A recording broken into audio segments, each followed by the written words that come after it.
Hello friends, myself Sushma Mahalle. Today we are going to learn chapter number 12, photosynthesis. In that we are study the topic CAM pathway. CAM means crassulacean acid metabolism. C for crassulacean, A for acid and M for metabolism.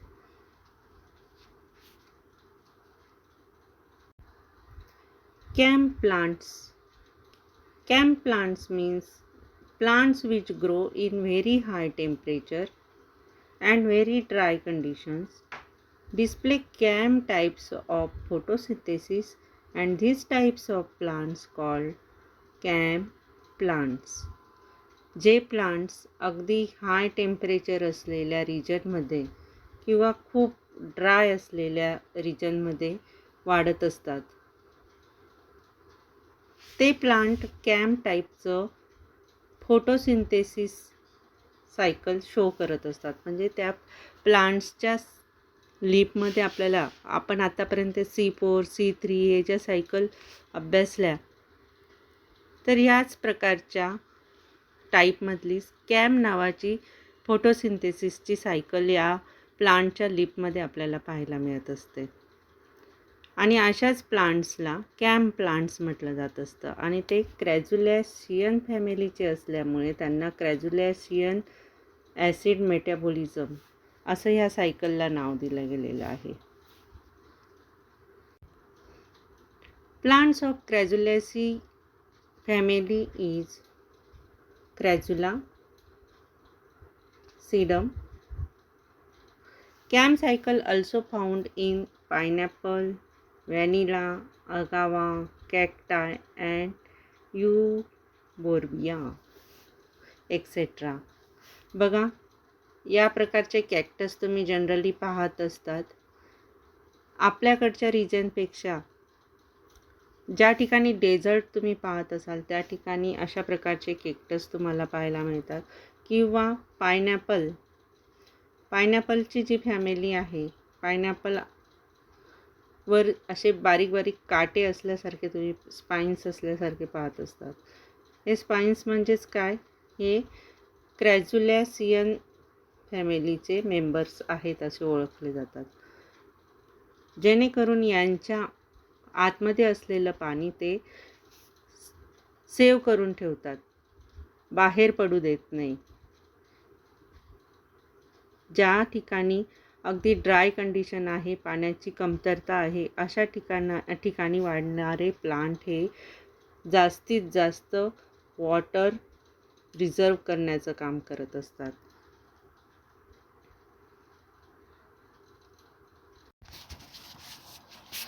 Textbook page number 146 open करा.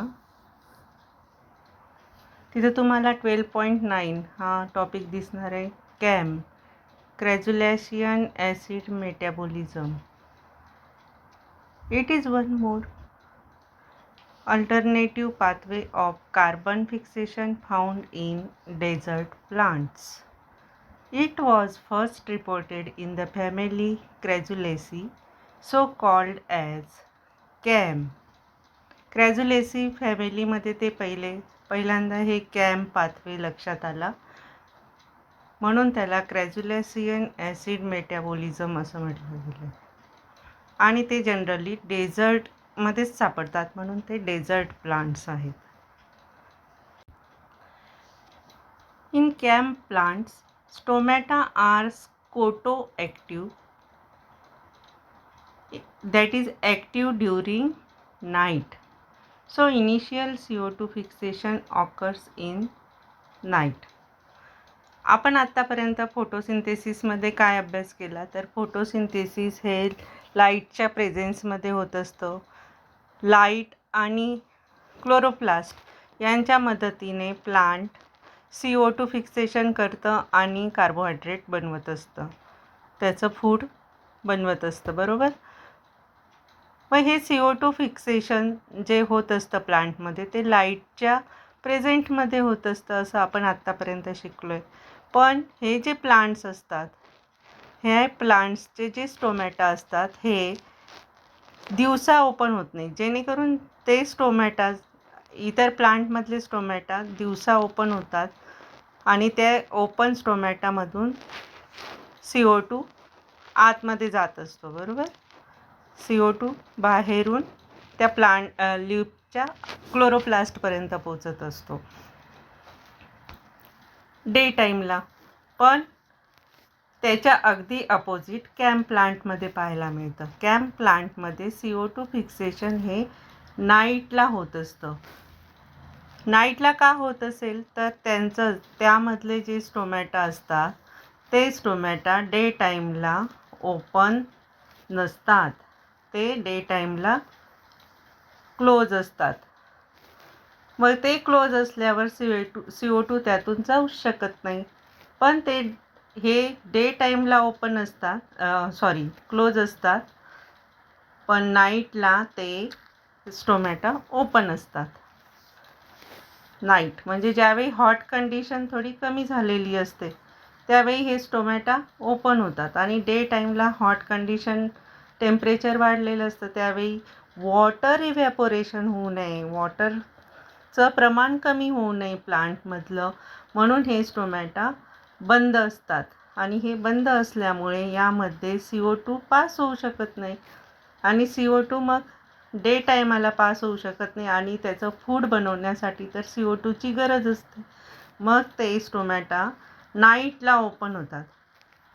नाईटच्या वेळी जे stomata open होतात त्याच्यातून CO2 आतमध्ये जात असतो.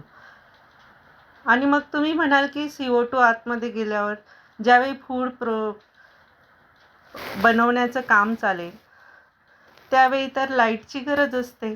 मग त्यासाठी आपल्याला C3 आणि C4 सायकल समजणं खूप गरजेचं आहे. C3 सायकल कुठे आणि कोणत्या वेळी होते, त्याचप्रमाणे C4 सायकल कोणत्या वेळी होते, हे जर आपल्याला समजलेलं असलं तरच आपल्याला कॅम्प पाथवे समजणार आहे. कारण C3 आणि C4 या दोनही सायकल ह्या कॅम्प पाथवेमध्ये चालू असतात. पण एक सायकल ही डे टाईमाला चालत असते आणि दुसरी सायकल ही नाईट टाईमाला. आता तुम्ही विचार करा, डे टाईमाला कुठली सायकल चालत असेल तर डेच्या वेळी C3 सायकल चालत असते लीपमध्ये आणि नाईटला C4 सायकल ऑन असते. ती कशी ते मी तुम्हाला एका सिंपल पद्धतीने समजावून सांगते. पण त्याआधी एक लक्षात घ्या की कॅम्प प्लांट्स जे असतात ते डेच्या वेळी त्यांचे स्टोमॅटा याकरता बंद असतात की दिवसा हॉट कंडिशन असते, जास्त प्रमाणात टेम्परेचर असल्यामुळे त्या भागामध्ये पाण्याची कमतरता असते आणि प्लांटमध्ये जेवढं पाणी असतं ते पाणी रिझर्व करून ठेवण्याचं काम प्लांट करत असतं. आणि जर टोमॅटो ओपन असला तर त्याच्यातून पाणी इव्हॅपोरेट होईल. पाणी बाहेर निघून जाऊ नये, प्लांटमध्ये स्टोअर राहावं म्हणून ते टोमॅटो डे टाईमला क्लोज करून ठेवतात. आणि मग रात्रीच्या वेळी ज्यावेळी टेम्परेचर कमी होतं, हॉट कंडिशन कमी होते, त्यावेळी ते त्यांचा टोमॅटो ओपन करत असतात, जेणेकरून पाणी त्यावेळी बाहेर पडत नाही, वॉटर ट्रान्सपिरेशन होत नाही. अशा प्रकारे त्यांचं काम चालत असतं. पण एक विशेष काम ते करत असतात की ह्या दोघंही सायकल त्या ठिकाणी चालू असतात त्यावेळी त्याच्यामध्ये फोटो रेस्पिरेशन होत नसतं. एक म्हणजे ते वॉटर ट्रान्सपिरेशन होऊ देत नाही, त्याचप्रमाणे फोटो रेस्पिरेशनही त्यामध्ये होत नाही.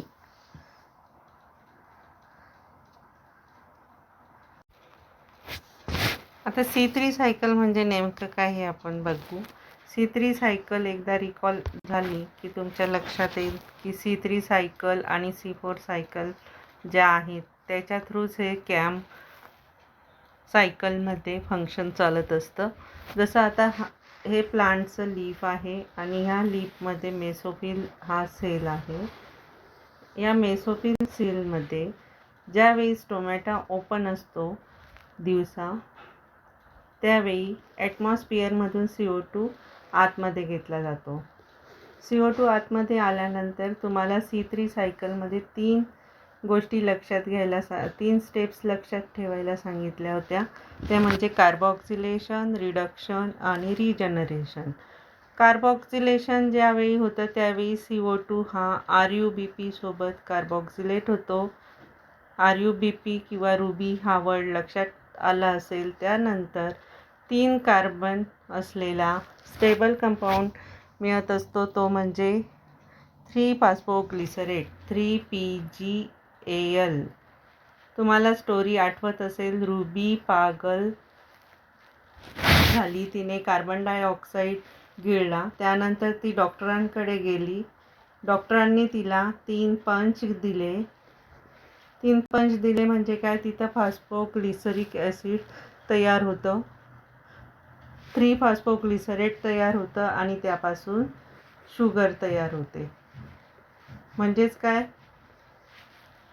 त्या ठिकाणी प्लांट स्वतःचं ओन फूड मटेरियल तयार करत असतं या C3 सायकलमध्ये.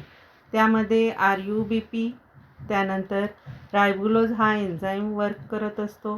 त्यापासून 3PGAL हे स्टेबल कंपाऊंड मिळत असतं आणि त्यानंतर 3-फॉस्फोअल्डिहाइडच्या मदतीने शुगर तयार होत असते. या प्रकारचं फंक्शन या मेसोफिल सेलमध्ये चालू असतं आणि त्याच्यातूनच वॉटरचं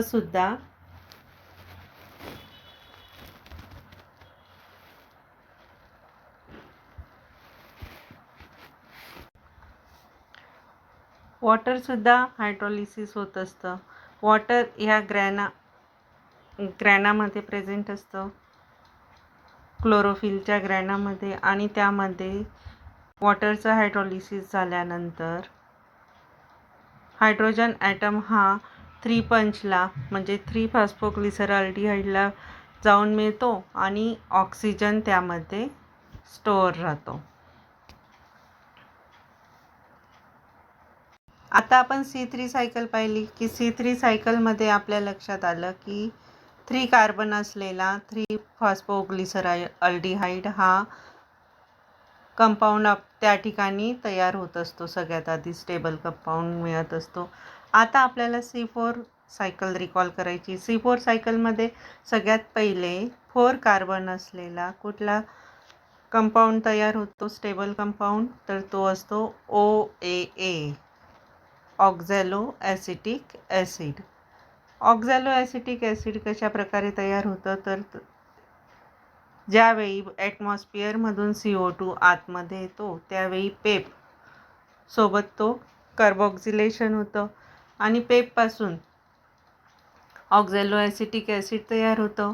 ऑक्झॅलो ॲसिटिक ॲसिड परत मॅलिक ॲसिडमध्ये कन्वर्ट होतं.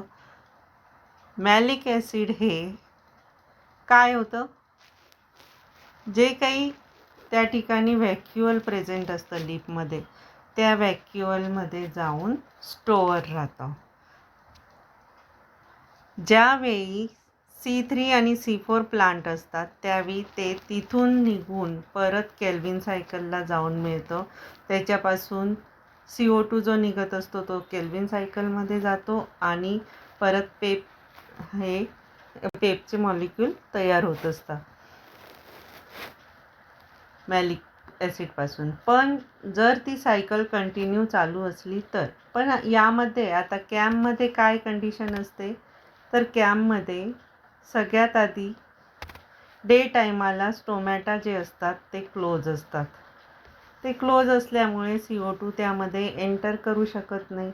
म्हणून डे टायमाला आपण लक्षात घेऊ की डे टायमाच्या वेळेचं CO2 फिक्सेशन होत नाही. मग ते CO2 फिक्सेशन कधी होतं, तर नाईटला. मग ते कसं होतं ते आपण पहिले लक्षात घेऊ. बघा, नाईटला स्टोमॅटा ओपन झालेला आहे ॲट नाईट. मग त्यातून हा CO2 आतमध्ये आला क्लोरोप्लास्टमध्ये. तो CO2 आतमध्ये आल्यावर पेपबरोबर त्याचं कार्बॉक्सिलेशन झालं. तिथं पेपको नावाचा किंवा पेपको किंवा पेपिएज या नावाचा एन्झाईम वर्क करत असतो. तो एन्झाईम काय करतो, त्याच्यापासून ऑक्झॅलो ॲसिटिक हे 4 कार्बन असलेला स्टेबल कंपाऊंड देत असतो. 4 कार्बन असलेला ऑक्झॅलो ॲसिटिक तिथं तयार होतं. त्यानंतर ऑक्झॅलो ॲसिडपासून मॅलिक ॲसिड कन्वर्ट होत असतं. ऑक्झॅलो ॲसिड हे ॲसिटिक ॲसिड हे मॅलिक ॲसिडमध्ये कन्वर्टेड होतं. आणि मग नाईटच्या टायमाला ज्यावेळी केल्विन सायकल होत नसते त्यावेळी काय होतं, त्यावेळी व्हॅक्युअल, ज्याला स्टोअर करण्याची जागा म्हटली जातं प्लांटमधलं, किंवा आपण आपल्या भाषेत गोडाऊन, ज्या ठिकाणी सगळ्या प्रकारचे ॲसिड्स जे असतात, जे त्यावेळी विशिष्ट वेळी लागणार नसतात, इतर वेळीच कधीतरी लागणार असतात, त्यावेळी ते स्टोअर करून ठेवायचं काम व्हॅक्युअलमध्ये केलं जात असतं. हा जो व्हॅक्युअल असतो, मग ह्या व्हॅक्युअलमध्ये हे मॅलिक ॲसिड स्टोअर करून ठेवलं जातं. आणि मग ज्यावेळी डे स्टार्ट होतो, म्हणजे सन रेज आले, लाईट सुरू झाला म्हणजे डे टायमिंगला पुढची प्रोसेस व्हायला सुरुवात होते. तर डे टायमिंगला कशा प्रकारे ही प्रोसेस होते, तर डे टायमिंगच्या वेळी व्हॅक्युअलमधून मॅलिक ॲसिड बाहेर पडतं आणि त्याचं रूपांतर it is converted into Pep and CO2. 1 carbon molecule म्हणजे CO2 आणि 3 कार्बन मॉलिक्यूल असलेला पेप ते तयार करतं. पेप परत पुढची प्रोसेस CO2 घेण्यासाठी थांबून राहतं आणि हे जे CO2 असतं हे केल्विन सायकलमध्ये वर्क करायला कार्बॉक्झिलेशन व्हायला सुरुवात होते. केल्विन सायकलला तर गरजच असते की CO2 कधी येईल आणि आपली प्रोसेस कधी चालू होईल. मग केल्विन सायकल स्टार्ट होण्यासाठी रात्रीच्या वेळी जेवढे हे मॅलिक ॲसिड जमा झालेले असतात त्याच्यातले जेवढे कार्बन कंपाऊंड बाहेर येतात जेवढे कार्बन डायऑक्साईड बाहेर येतात तेवढ्यांपासून परत ही केल्विन सायकल फूड बनवण्याचं काम सुरू करते. अशा प्रकारे सगळ्यात आधी C4 सायकल नाईटच्या टायमिंगला हे वर्क करते.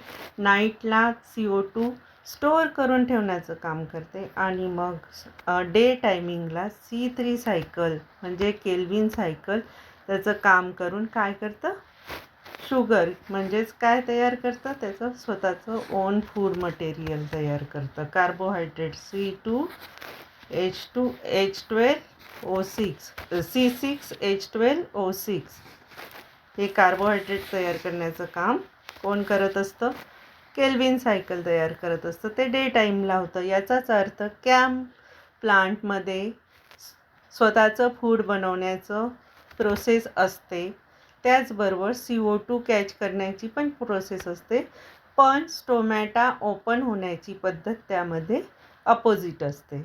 जे डे टाईमला स्टोमॅटा ओपन व्हायला हवं तर ते नाईटला ओपन होत असतं. एवढंच आपल्याला कॅम्पमध्ये बघायचं आहे. म्हणजे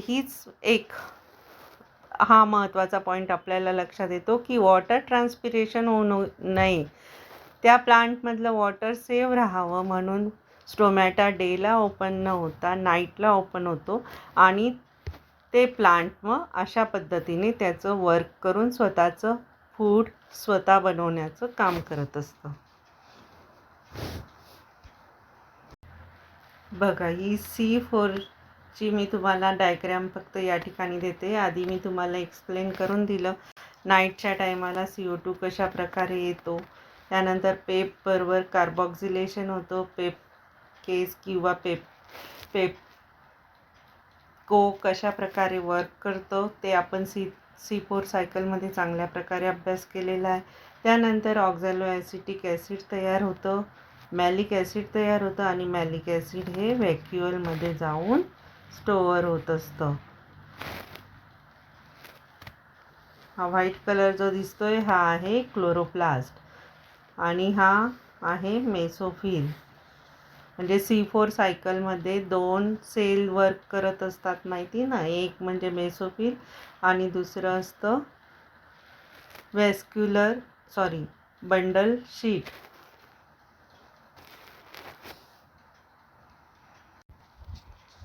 आता लिप डायग्रामद्वारे मी जे तुम्हाला समजवलं आहे तेच आपल्याला टेक्स्टबुकमध्ये कशा प्रकारे सांगितलं आहे ते फक्त तुम्हाला लक्षात घ्यायचं आहे.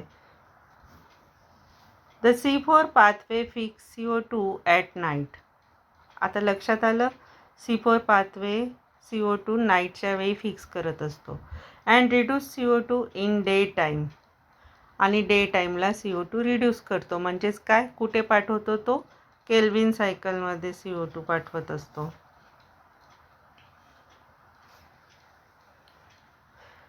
Via the C3 pathway by using NADPH form during the day.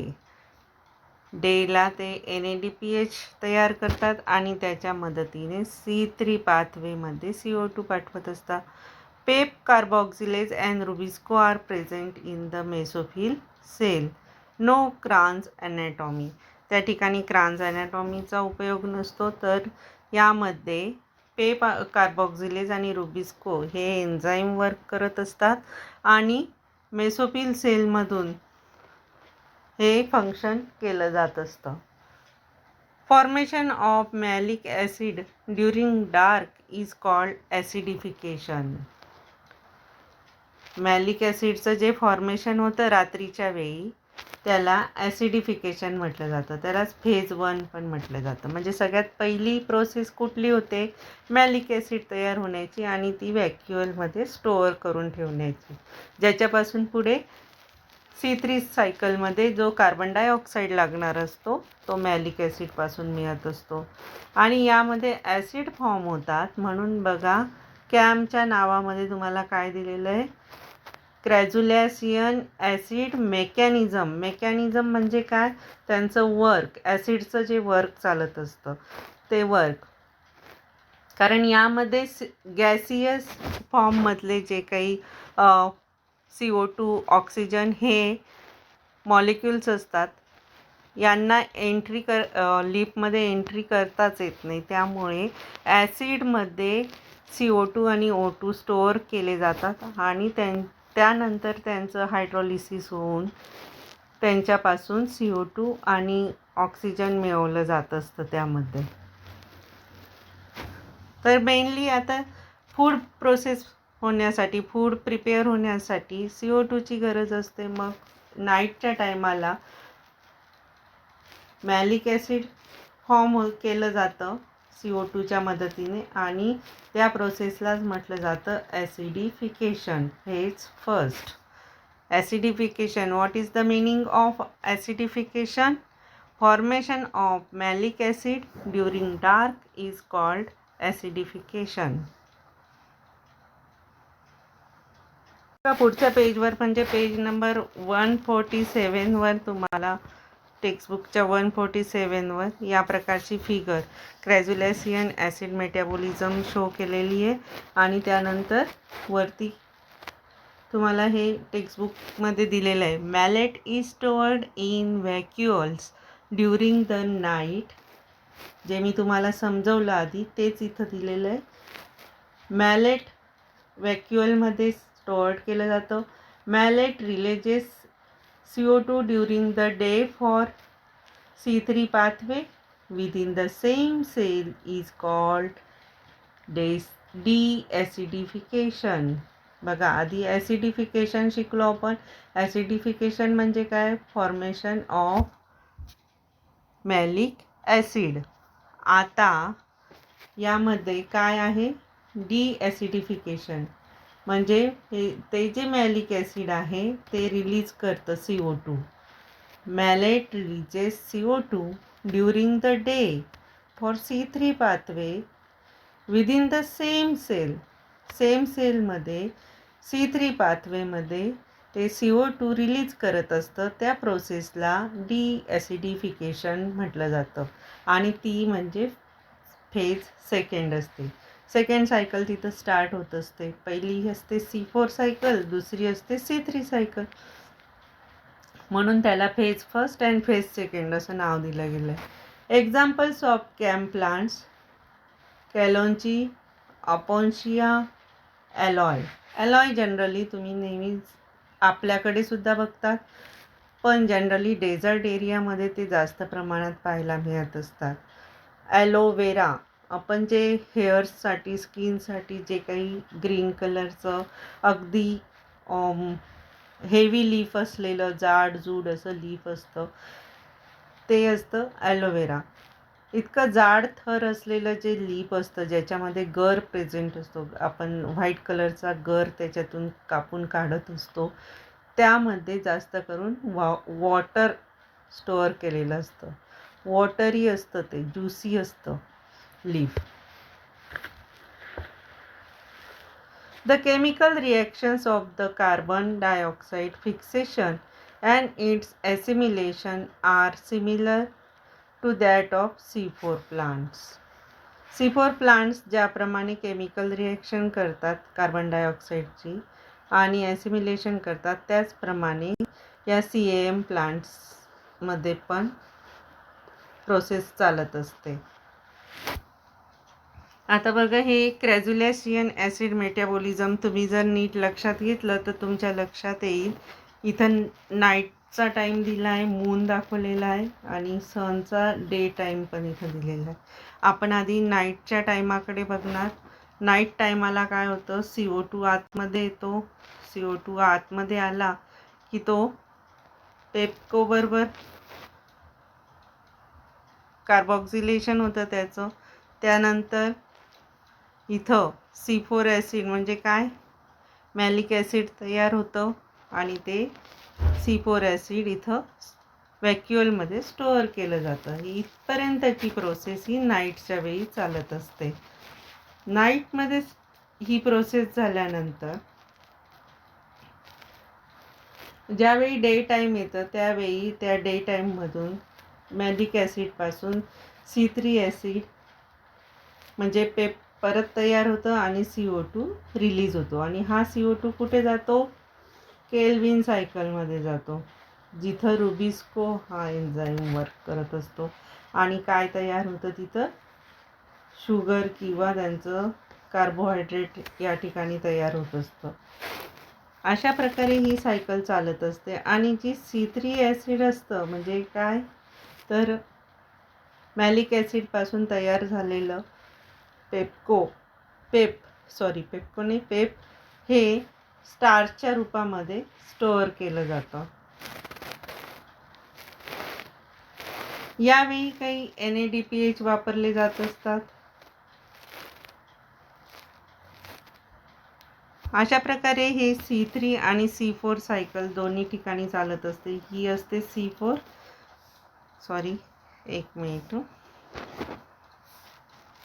He C4 cycle असते आणि ही असते C3 सायकल.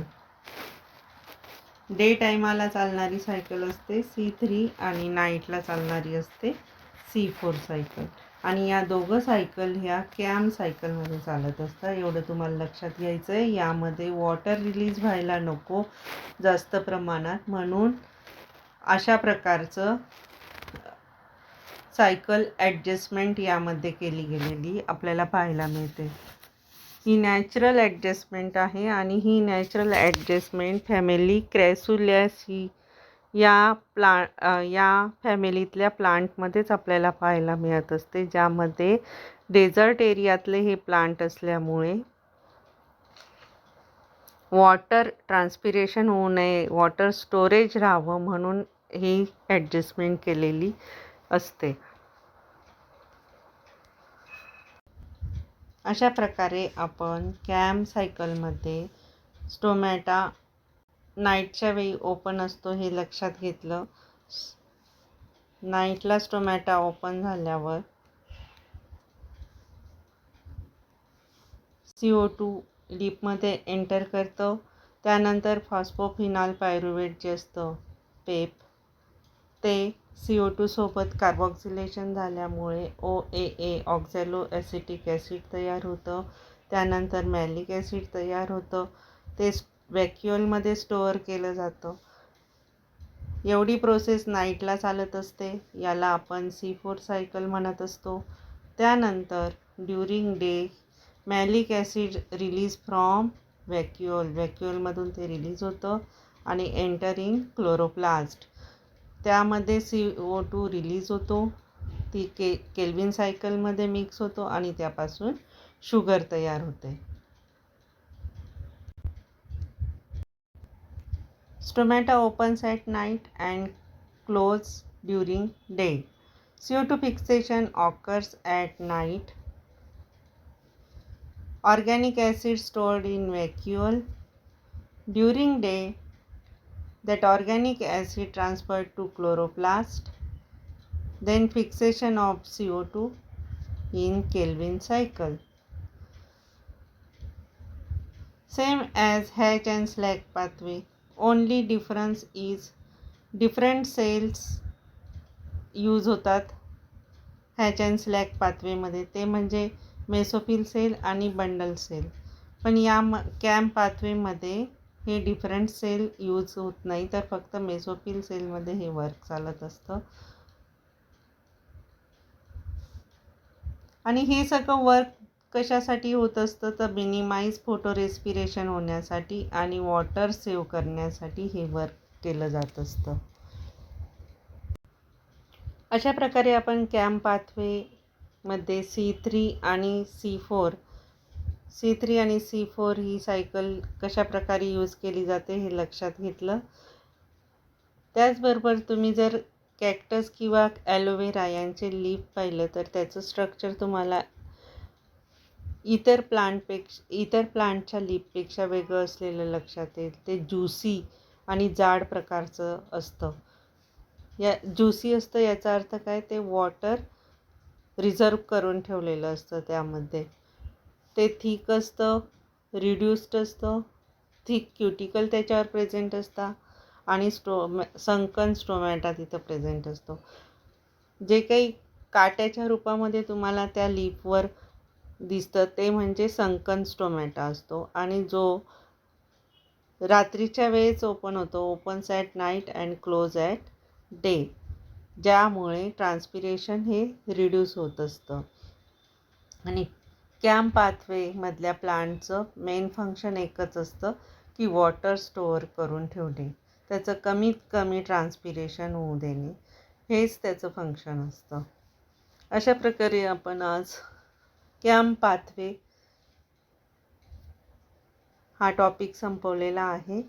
आता आपण नेक्स्ट फॅक्टर्स अफेक्टिंग फोटोसिंथेसिस 12.10 जो टॉपिक नंबर आहे त्याच्यामध्ये फॅक्टर्स अफेक्टिंग फोटोसिंथेसिस हा टॉपिक दिलेला आहे. जे फोटोसिंथेसिसवर ॲफेक्ट करत असतील असे फॅक्टर्स कुठले कुठले याचा पुढच्या टॉपिकमध्ये अभ्यास करणार आहोत. आणि ह्या